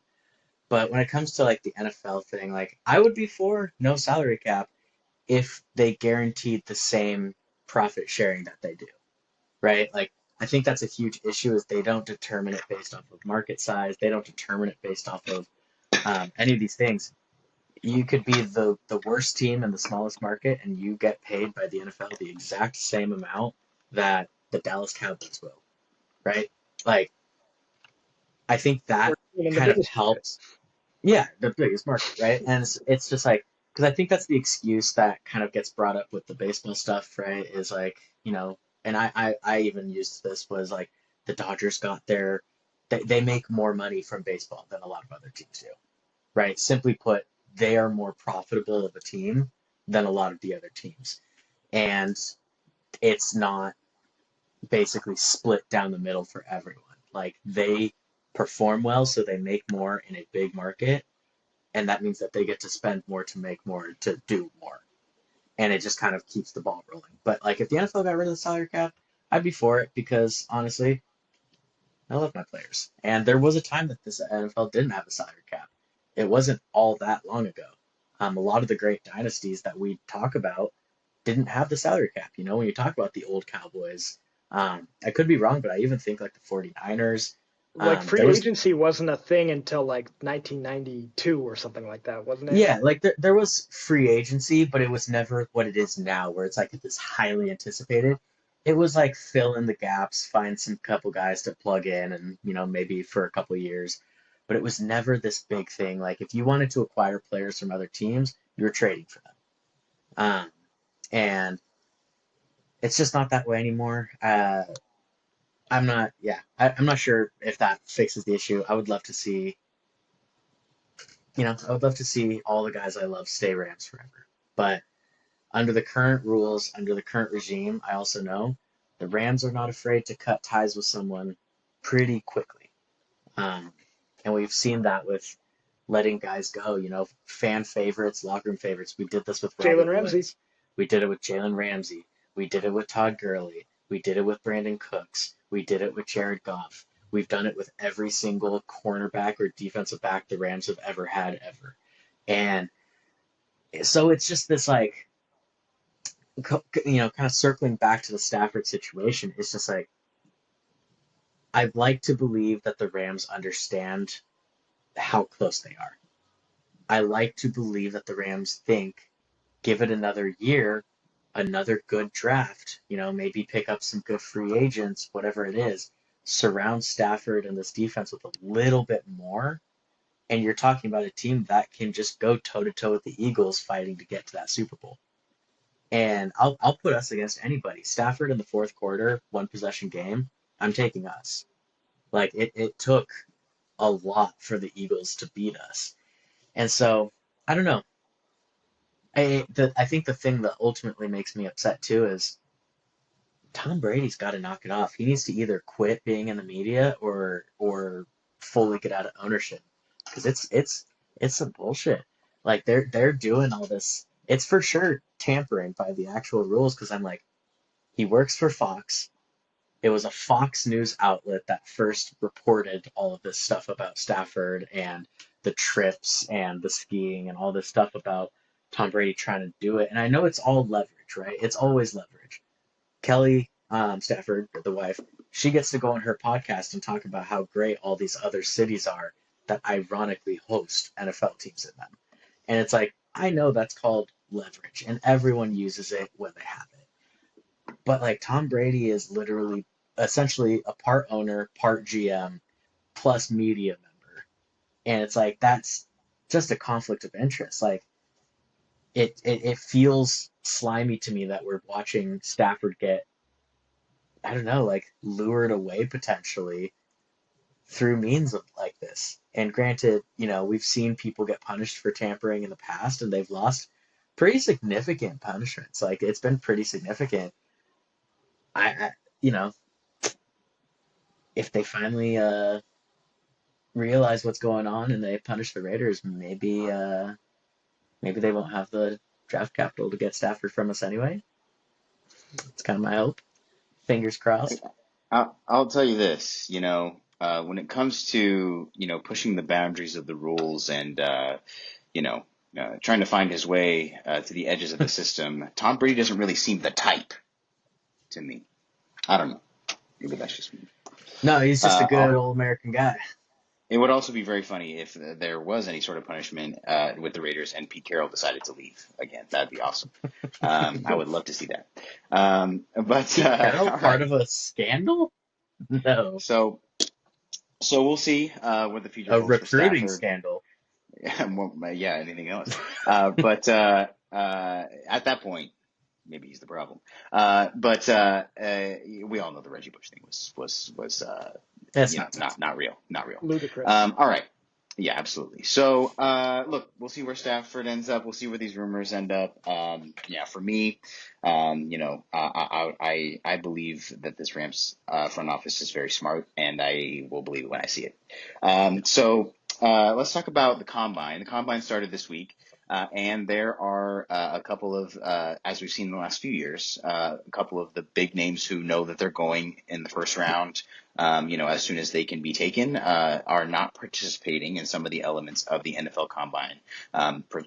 Preserve their health is, probably the top reason that they give. And so I wanted to talk about this, the idea of this, because it has come on, in the last few years as college players have come to sort of have more ownership over their image, their reputation, their sort of, the way that they present themselves in these kind of situations. They've been able to exercise more of that ownership over that in doing this. So, what do we think about Shooter Sanders and Ashton Gianti this year? Coming out before the combine started and saying, "I will not be throwing, I will not be participating in drills," et cetera, et cetera. What do we think about that idea? Matt, what are your thoughts here? Is this a big deal? No big deal? What do you think? I think it's no big deal. To just plain and simple, I actually don't think there's really a lot to be said for this. It's already starting to become trend. The Rams literally started this quite a few years back under Sean McVay and Les Snead. They don't even attend the combine. Like the Rams do not have representatives at the combine. And granted, every team might be looking for something else, and maybe if you really are just trying to do your homework on top prospects, the combine might be a place to start. Um, but it's kind of not real, right? Like how many times have we been swindled by these workouts before the draft? John Um, Ross. John Ross, setting the all-time, sprint record until this past year. Zach Wilson throwing a ball across his body and, jumping from like a second round quarterback to like the second pick, right? Like we see these people have these like meteoric rises and they always end up seeming to fail. Rarely do we see the guy who's just this crazy workout warrior at the combine or at the pro day or anything like that actually translate to how they play, right? Where you get drafted means more. Are you actually good when the tape is on means more. Um, and I think the prime example, and I speak from Rams. A lot of my knowledge and stuff obviously comes from how integrated into the Rams I am. But like when they drafted Puka, one of the craziest things I ever saw was they had, those advanced tracking metrics where they were able to record sprinting speed. And we saw that come to the NFL. And now we get to see, like, oh, Tyreek Hill ran 21.8 miles per hour that run. And it's like, before that was like as normal, it was in the college and people were using it, or at least in the Rams organization. And that's how we found Puka. Puka is an incredibly unathletic tester, right? Like at the combine and at his pro day and all this stuff, like he was supremely average, and he really didn't separate himself. He didn't make a name for himself. But when you turn the tape on, he played well. And through these advanced metrics, you can see when the pads were on, he was actually in the 99th percentile for athleticism on the football field. And people don't think it like really makes that much of a difference, but if you've ever put on full pads, you know how restricting it is. Right? There's a difference between being a good sprinter and putting, you know, 15, 20 pounds of padding, gear, tape, braces, things onto you. It weighs you down, it bogs you down. So when you see guys who can keep their athleticism onto the football field in their pads, that's what matters more. And so, Ashton Genty, the season I just watched, he is currently being graded as a top 5 running back ever coming out of college.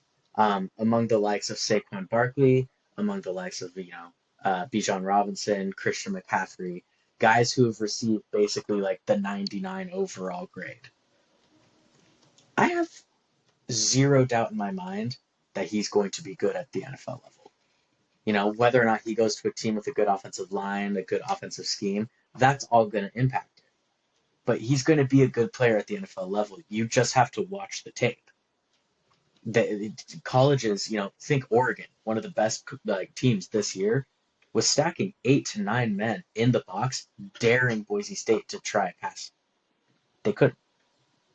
They just kept handing the ball to Ashton Genty. He would break 4 tackles and then run for 40 yards. And so it's like, I have no doubt he's going to be good. And, with Shedeur Sanders, I personally, I'm not sure that he's going to be good. But if you're going to be the number 1, 2, 3 pick, you're talking about being the top guy at your position. I don't think things change that much for you by going to the combine. If anything, it's an opportunity for you to meet with GMs and coaches and have your interviews and talk to the teams. But especially nowadays, like, it's so easy to get a hold of a player. Like, if you're a coach, you could be texting these guys years in advance. It's so easy for you to get in contact with them that I don't think these interviews at the combine are what make or break someone. Yeah, kind of a long-winded answer to say, no, dude, I'm putting no stock in the fact that these guys aren't going. I think the combine, like stuff like the Senior Bowl or the East-West Shrine Bowl, I think the combine should actually be used as an opportunity to give certain players who maybe don't have the national spotlight a chance to get one, right? Because it's interesting watching, oh, do I really want to see every first-round pick come up and like show off? And just like, oh, they can throw hard and throw far and jump far and run fast. And it's like, cool. But also, I kind of want to see like some of these grittier, like, give me the D2 guys. The guys who are making the jump here purely on the intangibles. I want to see what does this guy look like when he's working out next to, some D1 proper, not proper, but like more readily available athletes. And, I'd love to see those types of opportunities. I think that those are severely lacking. So, yeah, it's a long-winded answer, but I think it's going to be fine. I think they're going to be good. Yeah, I pretty much agree. I wrote down like the combine is overblown, and this is Yeah. before you started talking. Like it, I think you nailed it with like the whole pads thing. Like running 40 yards in a straight line with like the most, what's it, like Aerodynamic. yeah, wind resistant. Like it's like when in a football game, like Like I guess like a wide receiver on a go route or like maybe like, but it's like at that point they're all fast. Like they're if he's .04 seconds faster than Chris Johnson was at the combine, does that really like make a big difference? Like, and then the jumping up in the air, Hmm. doing the bench press as many times as you can, all of this without pads, like it just it's like it's silly to me. It's like the presidential physical fitness test from like elementary school, Yeah. and Which doesn't so matter. No. I No. think I think the NFL, like skipping the combine, only matters as much as the drafting teams decide that it matters. And if that's the case, if let's say you're the Giants and you're wanting a quarterback and you're deciding between Shadur Sanders and like Cam Ward or something, and you're like, well, Sanders skipped the combine, and that's like a big part of your decision, then it's like, I don't know, man. Like I don't know if I'd want to be drafted by the Giants, Like, Yeah. so I think it doesn't matter to me. I know some people will bring it up as like a character thing, similar to when they'll skip their meaningless bowl game their last year in college, and it's like it it no one who says these things is ever put in the position of having this much weight on your future. So like if you were there, you have to do what's best for you. And if you don't think that the combine is worth your time, then it's not worth your time. I even think like the pro days, I think they make a little more sense. Like, it's like, okay, I want to see like these specific things that you can do. But Hmm. even that, it's like, okay, how many college football games did Bo Nix play? He started 61 games. You don't think they got enough from like Hmm. they all those games are televised, by the way. Not to mention all the little angles they can get. Like we pretty much know what these guys can do. Like Hmm. I just think if you're basing your decision on what happens at the combine and who ran, you know, zero point 0.4 seconds faster than whoever else, I don't think you're a very well run team. So that's my Yeah. take. Yeah. I think 100%. And it's like when you talk about like all the access that teams have nowadays, we're watching high schools that have all 22 film being done of their teams, and they have live analytics and metrics being given to them through apps on, their iPads. And it's like, if we got that at the high school level, and then you're talking about college guys where it's like, yeah, these guys are playing on nationally televised games, every week, and they're playing against great, competition for the most part. It, there's not a lot of mystery left when it comes to like, okay, physically, do they have it? And the answer for I think a lot of people is yeah, right? Like it's I think that's the case for a lot of sports is actually a lot of guys have the physical part of it. And it's the mental part of it, it's the intangibles, it's the stuff off the field. Like that's the stuff that you actually need to try and figure out. And I think that's the only argument I can see for stuff like the combine is again getting that one-on-one interview time and being able to kind of test them in the classroom. But at the same time, like, dude, you're just gonna get texted by the coach in the off season anyway. Like, it Well, and I it, think it just that's a good point you brought up before, like where it's like if you're one of these two guys or anyone who's like probably a first rounder, the coach can put the due diligence and set up a meeting. The hmm. combine, like if you're a fringe guy, if you might not get drafted, like okay, this is Hmm. my chance. All the coaches are here. I would like to go sell myself on the coaches. That's all Exactly. fine and good. But at this point, it's like, you're one of these guys, or any of these like top tier guys. The coaches should be like, sold already, and it should Yeah. be a matter of like, okay, which one do we like the most? Yeah. I 100%. I think the combine is pretty much useless for any player considered like a blue chip prospect or, one of the elite players of their class. Like it's essentially a useless talent show. Um, but for the guys like you're saying that are on the fringe that need to give themselves a spotlight to present themselves to teams, like, the combine could be the difference between a sixth round pick being a sixth round pick or being like a third round pick. And for him, that's millions of dollars.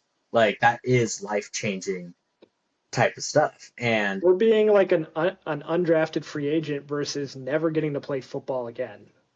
You know, yeah, yeah. I mean, the amount of guys, we hear that are like, I was a insurance salesman and then I became the wide receiver six and a kick returner. And it's like, hey, hope for awesome. me still, You, huh? yeah, yeah. I Yeah. mean, we all got hope here, right? But it's like, We all saw Invincible, Vince Papale. Anyone can do it.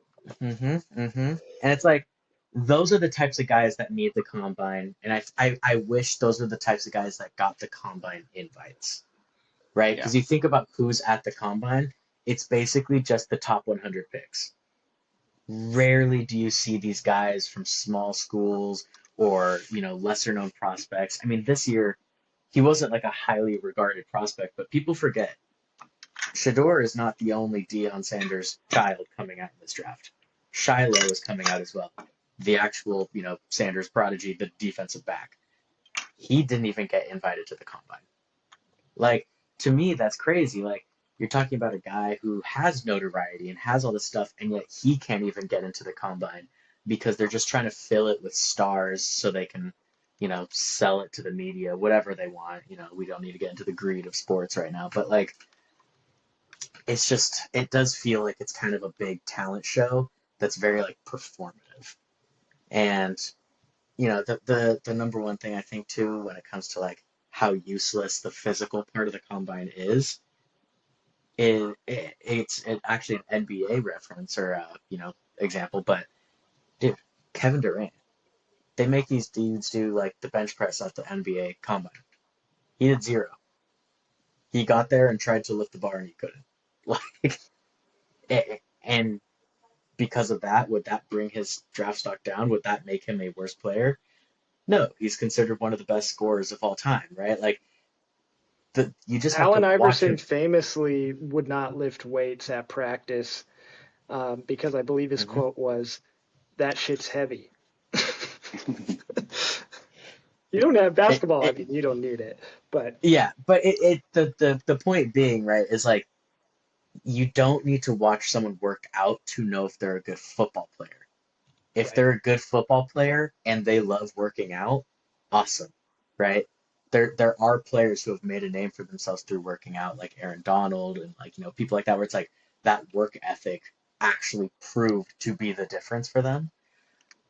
But for 99% of the people, that's not the difference. Like you just have to put on the tape, you just have to watch them play the sport, and you'll get a feel for if they can play. The only part missing, and this is the part that, as a fan, none of us ever get to see, is the one part that we can't. It's getting to know the players, right? Understanding them as a person, understanding the mental side of it all. And that's why it's so easy for us as fans to stand back and look at these teams drafting and be like, oh, why did you take this guy? Or like, I wanted my team to pick this guy. And it makes no sense how they're drafting. And it's just like, we don't know the players. And ultimately, I think that's all it comes down to. Any team that picks based off of the physical attributes of the player usually aren't actually having much success with that. And I think famously, the Raiders under Al Davis did that for like the end of his time as owner. That's how we got Darius Hayward Bay being like a top 10 They'd pick. pick like the fastest player in every draft, basically, right? Every year they would pick the fastest guy in like the first two rounds. Every year they would take the guy who could bench, the 225 40 times. And it's like half the time those guys sucked at the sport. Like, Yeah. Yeah. and, famously, they're the team that drafted Jamarcus Russell, who the workout king, he could throw 90 yards sitting down. The dude didn't watch film. He didn't care to play. He didn't care about the sport. Like, Yep. Yeah, So the physical tools always just backfire. So there you have it. The Dingers and Stingers verdict is no big deal if you don't want to participate in the physical aspects of the combine. We'll see how that pans out. And hopefully we'll keep our eye on the combine as it plays out and see, if we can get some surprises as far as who does show up and how they do. But we'll close the book on the NFL for this week, and we will move to our final segment of the show. That is Dingers and Stingers. We've got some great stuff lined up. We're going to have a little fun today. So let's start with the Dingers, and I'll start with Matt. Yeah, my dinger for the week. This morning, the NFLPA came out with their very recently but annual report card, kind of getting the pulse on what each organization is like.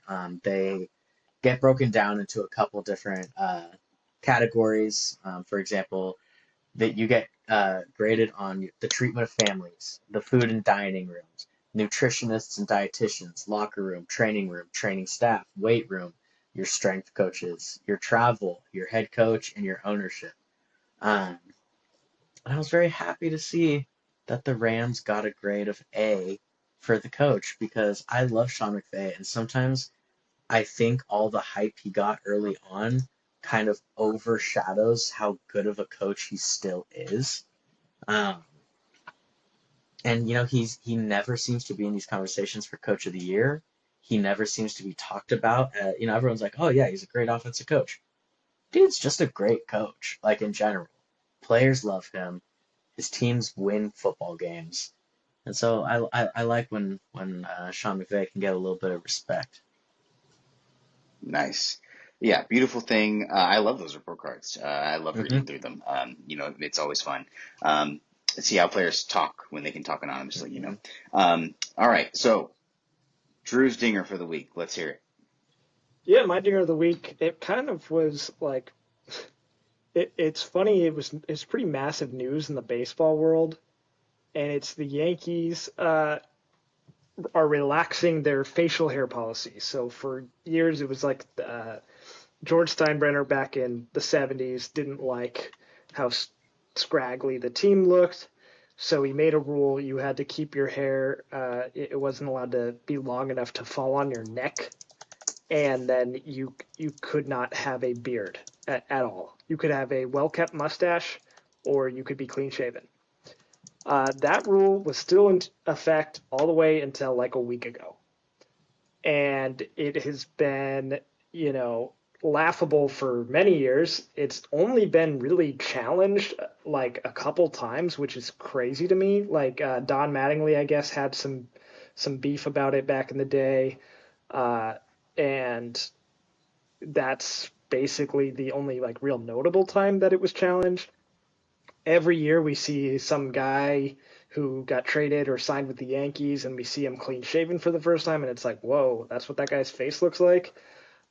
And it's very funny that this year Devin Williams showed up to camp, shaved his beard, kept his little mustache, and he it looks a little jarring. He looks like his Hmm. his chin could use a beard, but it's it's also funny like to imagine he's the reason. I doubt it's just him, but anyway, the Yankees finally kind of caved. The owner, Hal Steinbrenner, said, you can have a well kept beard now. So that's big news for a lot of players. Um, Hmm. I mean, that rule is so antiquated and silly and just has nothing to do with the game of baseball, has nothing to do with sports in general. So it's been long overdue for that rule to leave. And so good for the Yankees, and good for the players. And I look forward to seeing who decides to grow a beard and who decides to stay clean shaven. Crazy Yep. to me because, like, dude, don't you think they could have like just like shot him a text like, "Hey, rule might be changing soon. You don't need to shave." It Right. was That's what like makes you think it it's was like just like about a him couple. because Yeah, it was just like a couple days after he shaves, and then the Yankees are like, you know what? No, no, we're good. And then he's just got his like white little like never seen the sun chin out.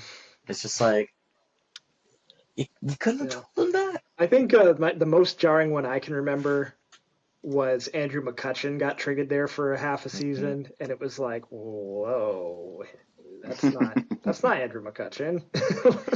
Yeah, man. Yeah, man. Definitely some big differences over the years, but glad to see it. All right, so let's move on to stingers, something you did not like from the sports world this week, and we will start with Drew. What is your stinger for this week? Yeah, my stinger is that the Yankees decided to get rid of their policy. And as great as it is, I'm such a Yankee hater, and that was such an easy target to hate because it's like objectively Yeah. stupid. Uh, and it might, I don't know if there's ever been like confirmed reports or stories about this, but like in my head, there certainly has to have been guys who are like, I don't want to go there because I don't want to shave and I don't want to do this. There's still plenty of other reasons to hate the Yankees and like their tradition and stuff. Like they've retired like almost every good number you can wear. So like if you sign there, you're probably gonna have to wear some random number. They don't have last names on any of the jerseys, which is like not the end of the world, but it's like, it's kind of cool to have your own name on a jersey. So there's still like little things like that, but that was far and away the funniest. And I used to always kind of like, hey, if you're a Yankees fan with a beard, like what? Why do you like the Yankees then? Or why don't you shave? Like is it one? So um, whenever the Yankees are making progress, whether it's on the field or off the field, I don't like it. And they're making progress here. It's obviously a dumb rule. So the Yankees got a little less dumb this week, and that bothers me. True shame, a true shame. Well, let's end with Matt's stinger for the week. What have you got for us? Yeah, my stinger for the week is actually something I was really excited about until I saw exactly what they were doing.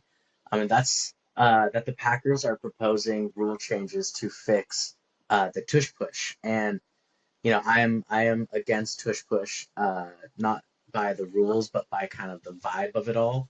Um, but the way that the Packers went about it is kind of why it was my stinger for the week. Is they're just trying to put a ban on it as a whole. They're trying to get rid of the idea that someone can push their own player forward, right? They want to ban the play by the actual physicality of the rule, but like Hey, shout if out you Elijah if you Cohen. That was his proposal as well.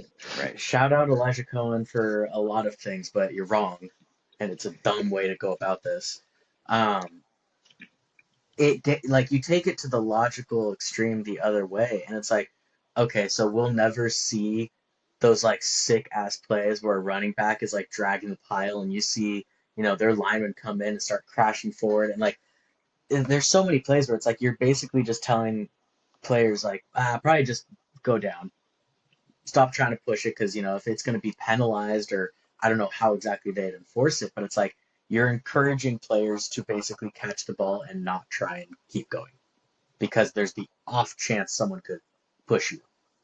Throw a flag. With exactly, and it's like with that being said, I would have loved to see them really just emphasize balancing again the rules of like, hey, if you're going to do the tush push, you need to make sure that you're not lined up off sides. And the amount of, I could slam 30 photos on here of tush pushes where the center's off sides and therefore every other offensive lineman is off sides. And it's never called. I don't know if it's ever been called.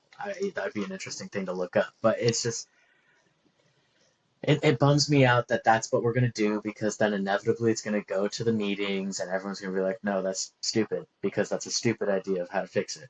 And It's then like nothing's going to happen. imagine if like let's say Patrick Mahomes won after he won his first Super Bowl. Uh, if the I don't know whoever they beat in the first round of the playoffs that year, I don't remember who that would have been, was like, hey, we're going to propose a rule that you can't throw the ball if you escape the pocket for like more than a few seconds or something. Because it's like, because Mhm. Patrick Mahomes is the best at doing that. It's like, okay, the Eagles are not the only team in the NFL that is allowed to do this. So, like, we're just going to ruin it for everyone, like, Yeah, no, so 100%. When you take that argument to its extremes, it breaks rather quickly. Like it doesn't hold a ton of water outside of the niche, you know, dedication of it. And it's just like that's why I would have loved to see them attack more the enforcement of the already existing rules that are being broken on the play, rather Yeah, than attack the trying to refs. bring in Let's regulate attack the the refs. refs, dude. If I could say anything about the NFL, about sports in general, why aren't refs held more accountable? You know, I see the MLB implementing the ABS thing. Love that. Well, Love that, NFL you is know. doing a bonus dinger. I saw that they're gonna bring in the chain gang is gonna be secondary, and they're gonna have like a some kind of technology for the first down That's marker. okay. I was gonna say, so they've been talking about that for a while. I'm curious to see, is that, did you read, like, is that gonna be official for games or is that gonna be like I tested saw in the preseason? I saw the headline. I did not like click to read the whole thing, but I'll have we'll to let you look know that up next at some week. point. But yeah, that might be my Yeah, dinger next week. Be on the yeah, lookout. yeah. They're actually just going to call me up, and I'm going to be like, I think it was good. And then Dallas, I I'm wish you watching had the that power. CBS broadcast. I think you yeah, crossed. the yellow line is official now. All right. So that'll do for another episode of Dingers and Stingers. We appreciate you watching. If you tuned in, if you like it, share it around, spread the love. Drop your thoughts on the NL Central if you've got them in the comments. We Anything that know we you talked have about. them. We know you have them. Anything that we talked about, you guys want to chime in on, we love to hear from you. Shout out to everyone for listening and watching. And until next week, take care, and we will see you next week for another great episode. Bye. Shout out to everyone, like Dallas said.